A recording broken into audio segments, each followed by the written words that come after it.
It's March, and welcome to Dixie Living Homestead. Here in Florida, March means it's strawberry season. So I wanted to take you with me today while I go ahead and turn these strawberries into some strawberry jam for us to enjoy for the rest of this year.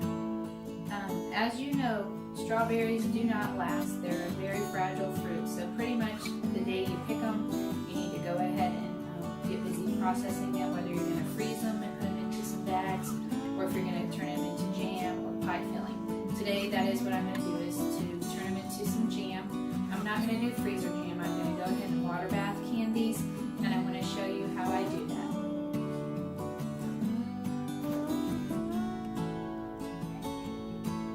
that. Okay, I've filled up a sink with cool water so I can go ahead and wash these and clean them up, cut off the stems and the bad spots if there are any.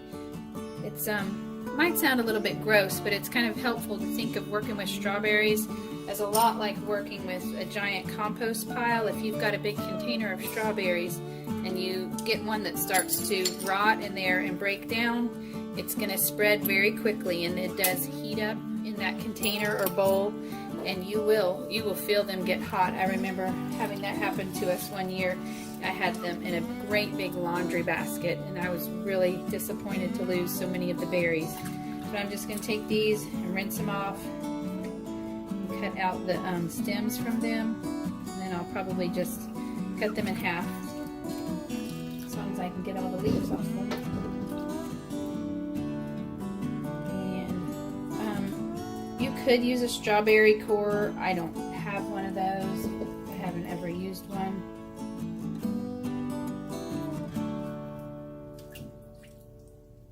And I like to use as much of the berry as I can, but if there's a bad place on any of them, I will get rid of it.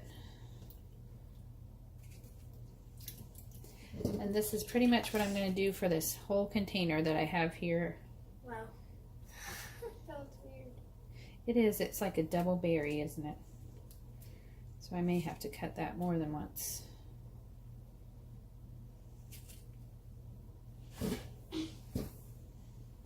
Oh, somebody let's do step one. Can I help? Can I help, Mom? I don't mind, I think, if you help on a different part, but this is just cutting them. Yeah, I know you like to do tomatoes and get their skins off, but this is a little bit different than that. So, but there'll be lots of other parts, like especially stirring it when it gets the sugar in there. Well, you can tell this one is not very ripe at all, so it's going to take a lot of sugar to sweeten him.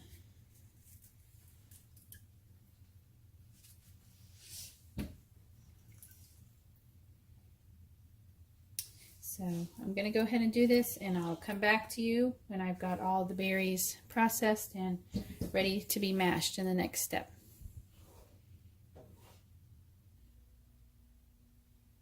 Just wanted to give you another update of how it's coming along. And I'm sure I'm at least halfway done. Oops, I didn't just lose that one. Good.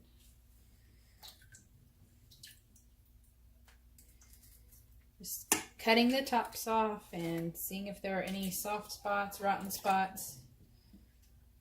Because with kids, you never know what they're going to pick and bring to you. I think they always eat the beautiful ones.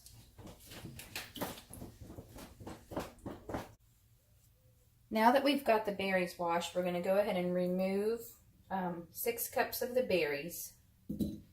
And I like to do it in a measuring container. You could take a 1 cup measuring scoop, of course, and measure it into a bowl, or maybe like a flat 9 by 13 pan, because we're going to need to get a little bit messy on the next step. And usually this is a step that the kids like to help with. And I like to let them do this because I don't really want them, once we get the jam on the stove, it really does get hot when it starts to boil up. I would hate it to throw anything out on them. Let me see if we're at 6 cups yet. Just about. Let me add a few more. But this is to the berries that we've washed and hulled and removed all the stems from. I also had a few that I needed to cut spots out of. But let's see. Yeah, we definitely have 6 cups here. So I'm going to go ahead and move on to the next step with you.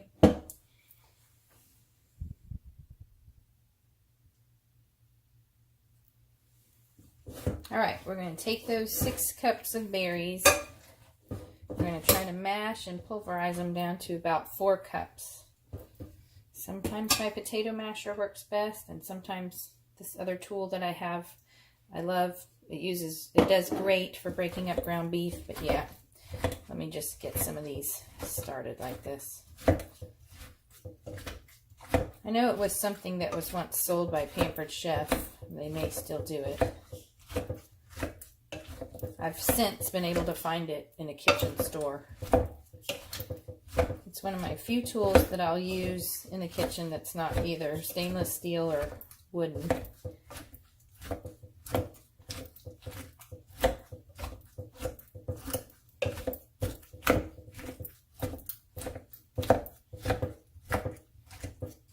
You can see why children would enjoy doing this job.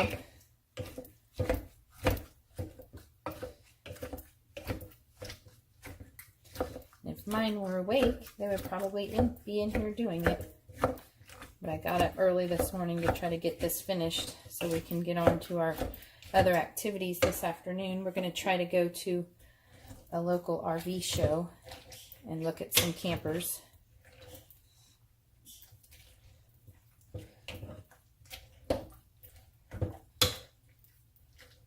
And we're just wanting to mash them down to 4 cups worth. So that means a lot of the berries will still be pretty intact, but we're trying to really extract as much of the juice as possible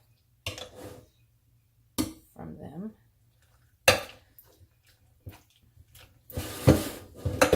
Trying to turn it around so I can read. And we're still above 4 cups. So.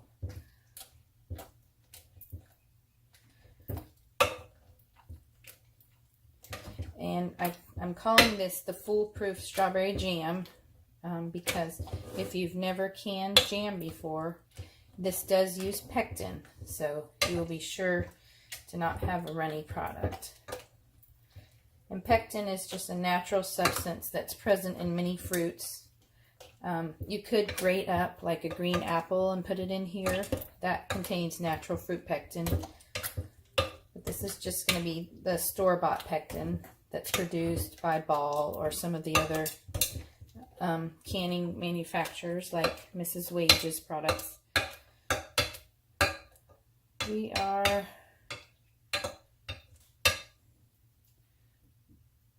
good. We are at the 4 cup line.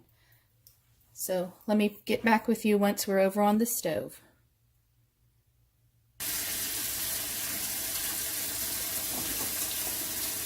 I'm going to interrupt what we were doing here to show you what's going on. I'm going to assume, since you're watching a Canning 101 video, that this is your first time. So you've just brought home a brand new set of lids and jars. So I have filled a pot with dish pan with hot soapy water, and the other side is, very, very hot water.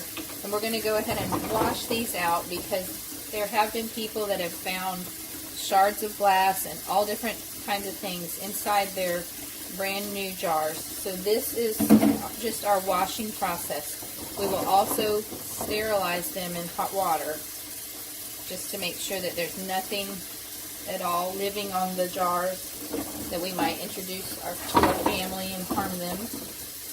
Or if you're planning to make this and give it away, you sure wouldn't want someone to get sick. They got a gift from you.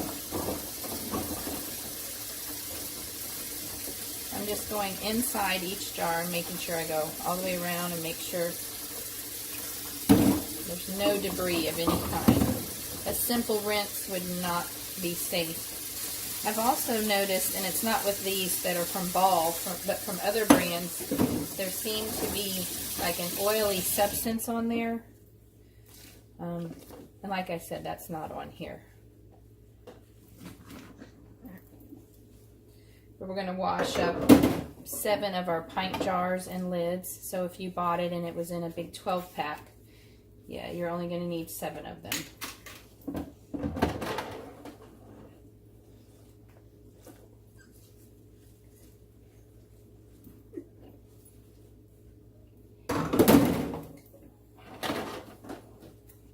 And I'm probably going to just leave them in the scalding hot water that I have over there until I'm ready to put them directly into the water.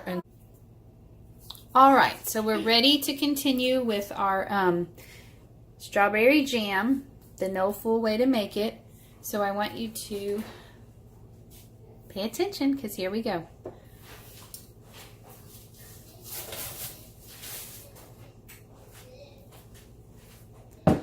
Okay, you're gonna pour that in there. We're gonna take the 6 cups of berries that we smashed down to 4 cups and go ahead and pour it into a pot.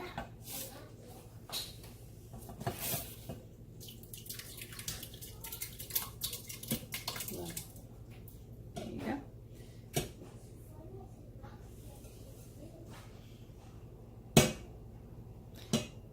And to that, we're gonna go ahead and add 4½ tablespoons of pectin. She's going to whisk it in. You got the whisk? Yes. Okay, then whisk. Start whisking. Don't, okay. We're going to whisk that in and go ahead and bring the berries up to a boil.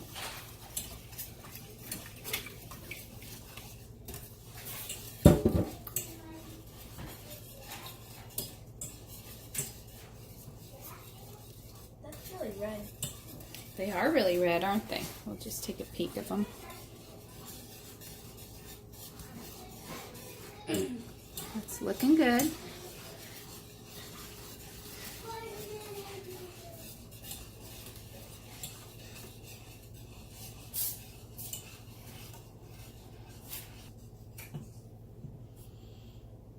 Okay, you can pass me the whisk. We're going to go ahead and add now our teaspoon of butter.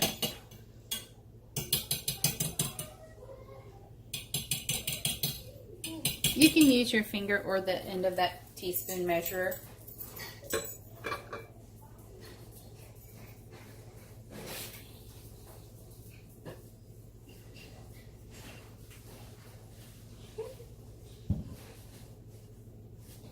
Or you can give up. It's quite all right because you're going to get messy fingers. You want to pass it to me? Okay.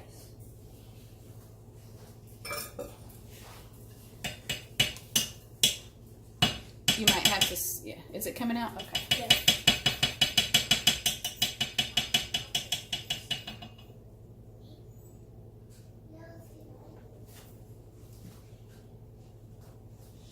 Okay. There's a little bit on the side, and then I want you to go ahead and turn it up to like a number 8 now.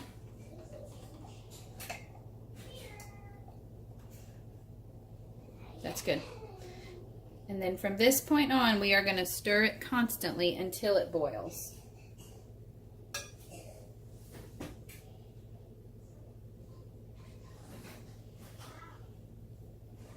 And the purpose of the butter, in case you don't know, is to help prevent a lot of the foaming that's associated with making jam. If you do get foam, it's okay. You just scoop it off.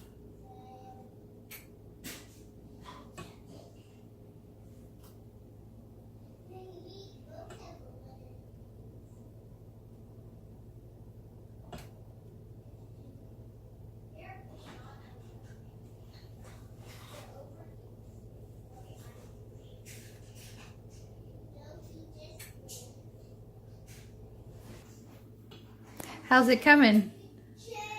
It's coming slowly. You getting tired of stirring? Well, we have to keep stirring it until it boils, and then we'll have to stir some more. But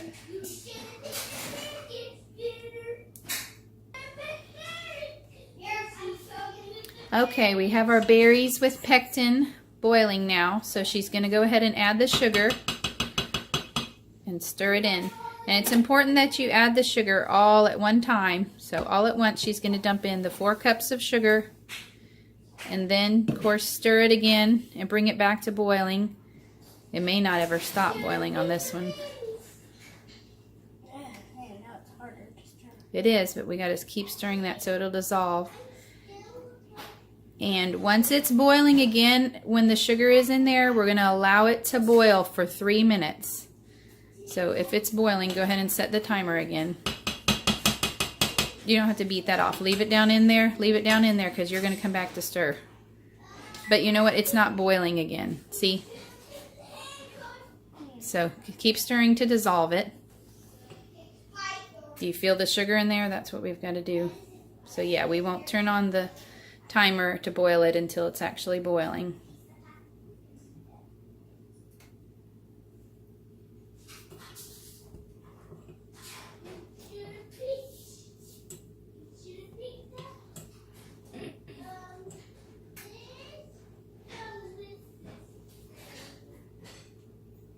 How does the sugar make it go down like this?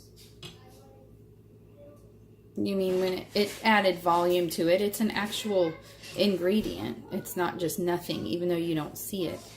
So yeah, that's it. And it also, it brought the temperature down too.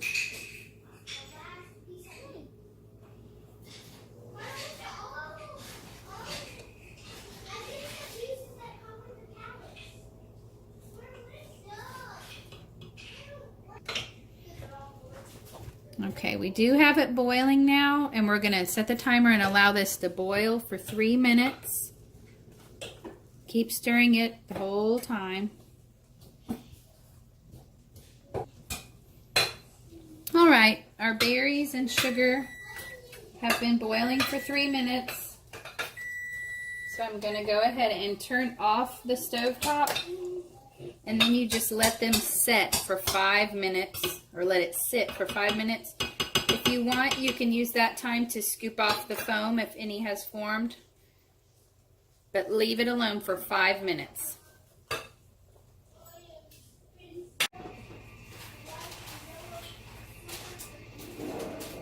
Now that we've let it sit for 5 minutes after boiling for 3, we're going to go ahead and begin to ladle it into jars. This will fill up 7 half-pint jars or a little more than 3 pint jars. And I am running a couple of things in the water bath canner today. So I'm going to go ahead and do these jars, the pint-sized jars. And then once I have everything that I want in the canner, I'll come back and show you where I like to put the water level. I mean, it's not where I like to do it. It's about 1 inch above the jar lids so that they're covered completely.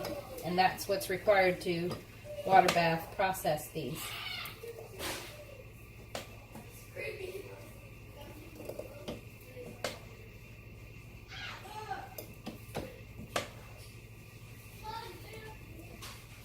And I will check my head space in just a minute. It needs to be right at about 1/2 inch.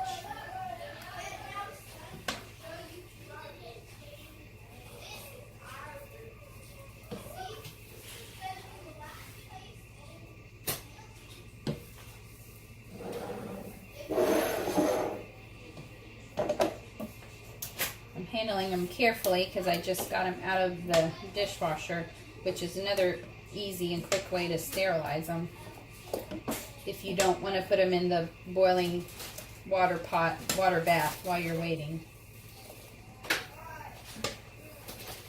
But it is very important that they be sterile.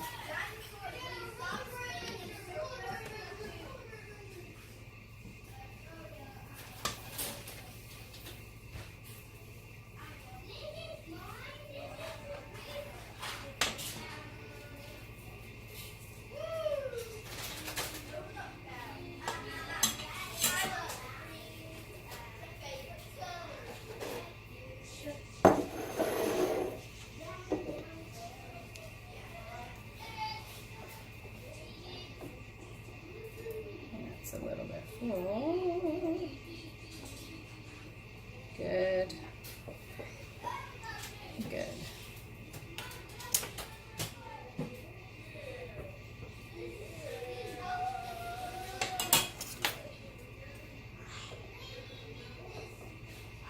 Still a little bit full.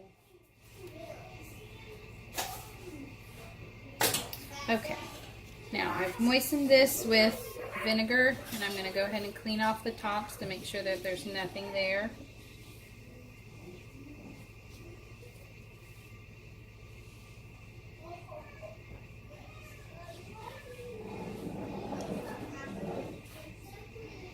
Then I'll get the lids and bands on them.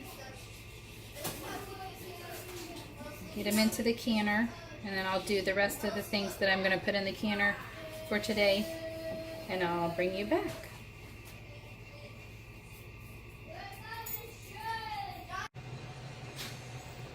Alright, I'll take you in here. This is not like pressure canning when you have to run a full canner load, but I have these jars in here, and it's about 3/4 of the way up the neck. So I have got some water on my instant kettle to boil, and I'm going to keep pouring it on until I have the jars covered up by at least an inch, and then I will let this pot come to boil. You do not have to do it in your canner. I have usually a nice big stock pot that I do it in that I like a little better, but you can also buy just a water bath canner. But if you already own canner or pots that are large enough to hold them, there's no need to buy or invest in a special water bath canner. You're just trying to cover your jars with boiling water and process them for the recommended time. Alright, I've got all my jars in here, and I've got them covered with water by about an inch. I know you can't really see that on the camera, especially with the steam coming up, and I'm just waiting on it to come to boil. When it boils, I'll set my timer for 10 minutes and the jars will be done.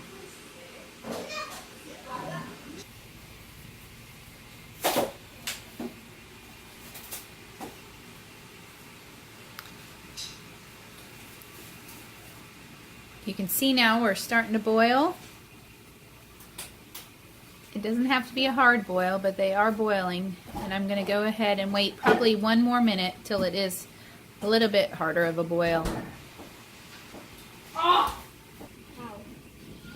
Alright, our jars are now fully boiling gently, so I'm going to go ahead and set the timer for 10 minutes and let them can. Okay,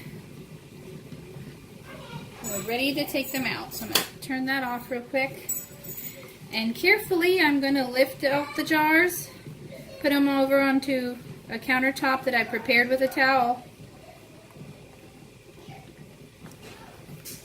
I'm going to let these sit here till this time tomorrow.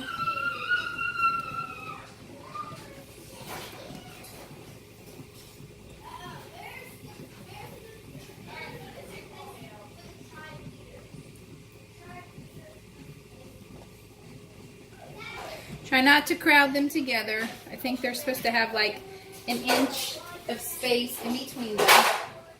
But whatever you can do to keep them out of the way of your family or little fingers that would want to reach up and touch them. That's the other thing I was going to say.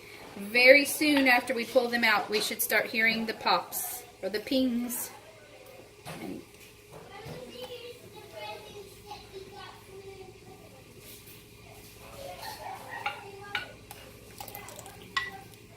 my favorite sound to hear. Tells me I did something right. Doesn't mean they taste good, but it means that the jar lids are sealing. So I'm going to put these over here. I'm going to grab a towel real quick and try to dry out the tops of them. I just don't like the rings to sit and rest, and plus it leaves little water spots on them. So I'll soak that up with a corner. And then I'm probably going to just spread this very same dish towel out on them and check on them tomorrow. Thank you so much for watching this tutorial on no-fail strawberry jam, and I hope that you will try to make your own and let me know in the comments below how it turns out. If I left anything out or you thought of a question that I didn't cover, please let me know. It would be more than my pleasure to help you. Alright, here is the end result of our strawberry jam canning. We've let them sit out overnight. So it's the next morning. These 3 in the front are the strawberry rhubarb. That's why they're darker. And then these are the jars of strawberry. So those are looking wonderful. I can't wait to enjoy them on some of our homemade sourdough muffins. I'm going to go ahead and put that down and show you what I usually do after they're done.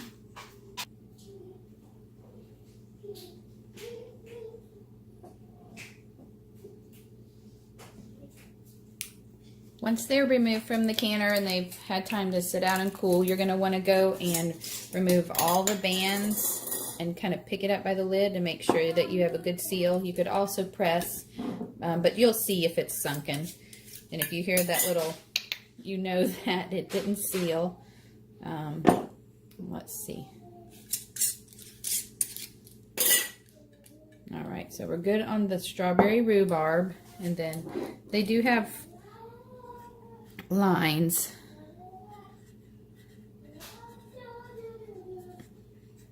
And my Sharpie's going dark. And this is March of 19. Then you just label them. If you were going to give it away, you could definitely cut a square piece of cloth and screw this back on over there for a nice presentation. But these are just going onto my pantry shelf right now, as far as I know. But they do make a great last minute gift when you're running out the door. Great hostess gift.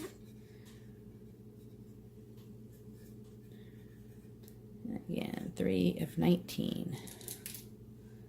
So write on them. I also have nice little labels that you can look at in my shop on Etsy.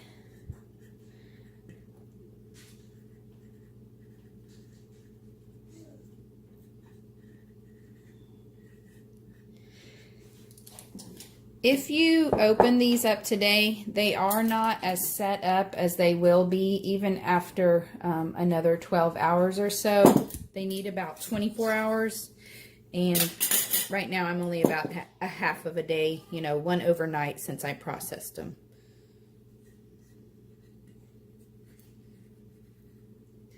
If you made a recipe variation, you may want to write that on the jar. Like, say this one was the less sugar, or you added some lemon peel to make it kind of a marmalade, strawberry lemonade marmalade. You could write that, of course.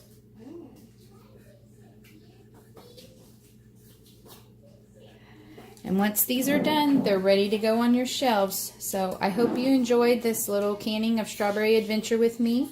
If you have any questions, leave them in the comments below. I'd love for you to give us a thumbs up, and please subscribe if you haven't already done so. Thanks again for stopping by Dixie Living Homestead, where old times are not forgotten.